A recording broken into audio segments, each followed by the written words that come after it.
Download the BCSN Plus app today. Local sports all the time. Visit bcsnnation.com for details. Discounts may apply.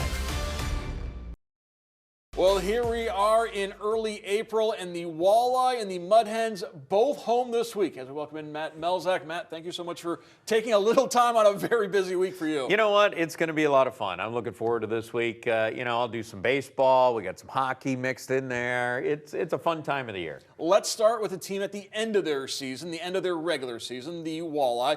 They clinched the Central Division title last week. Now they're still in the race for the Western Conference title, although currently tied with Kansas City, but the Mavericks do play one more game than the Fish do. Yeah, they have 3 against Idaho, who's trying to get into the playoffs. And if they do sneak in, then guess what? They would play each other in the first round. So Idaho's got a lot to play for. So does Kansas City. They're going to try to get that home ice at least through the 3 rounds they had. I mean, they had it all the way last year.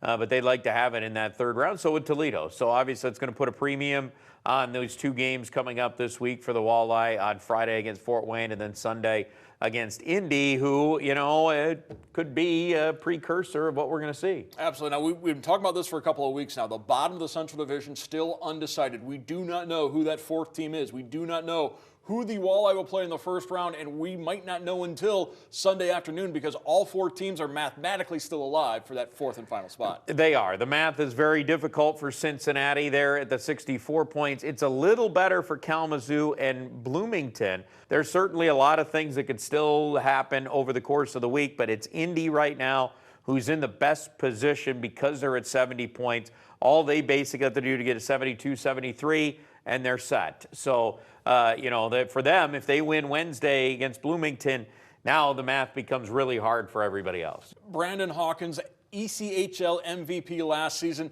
perhaps will win again this year. We have gotten so used to his heroics, but that game-tying goal on Saturday down in Cincinnati with 2.5 seconds left, that was just an amazing piece of Brandon Hawkins hockey. It really was, but I'm going to go a different spot with that. Okay. We know Brandon Hawkins, he could fire it, and he did. He put it in the back of the net, and it was outstanding to tie the game. But look at Billy Moskal, though, first.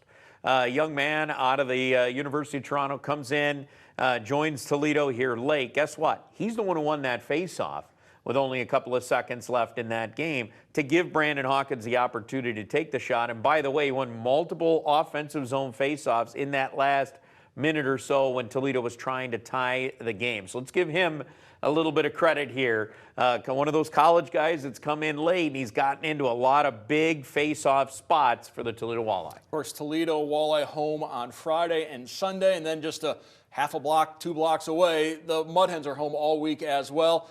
Not a good week for them down in Round Rock. They lost 5 of 6 to the Express. One of the highlights, though, has been Ben Gamble's play, a former Major League everyday player. We know he can hit the ball, and he has shown that with the Hens. Yeah, he had a heck of a week. I mean, he was clearly by far the best player for the Hens over the course of the week. He played very well, gave them, some offensive boost. And actually, if you look overall, the offense wasn't really the issue there in Round Rock. It was keeping the baseball in the park and keeping the runs off the board for the Express. I mean, you scored 7 runs on Sunday and you lost the game because you gave up 10.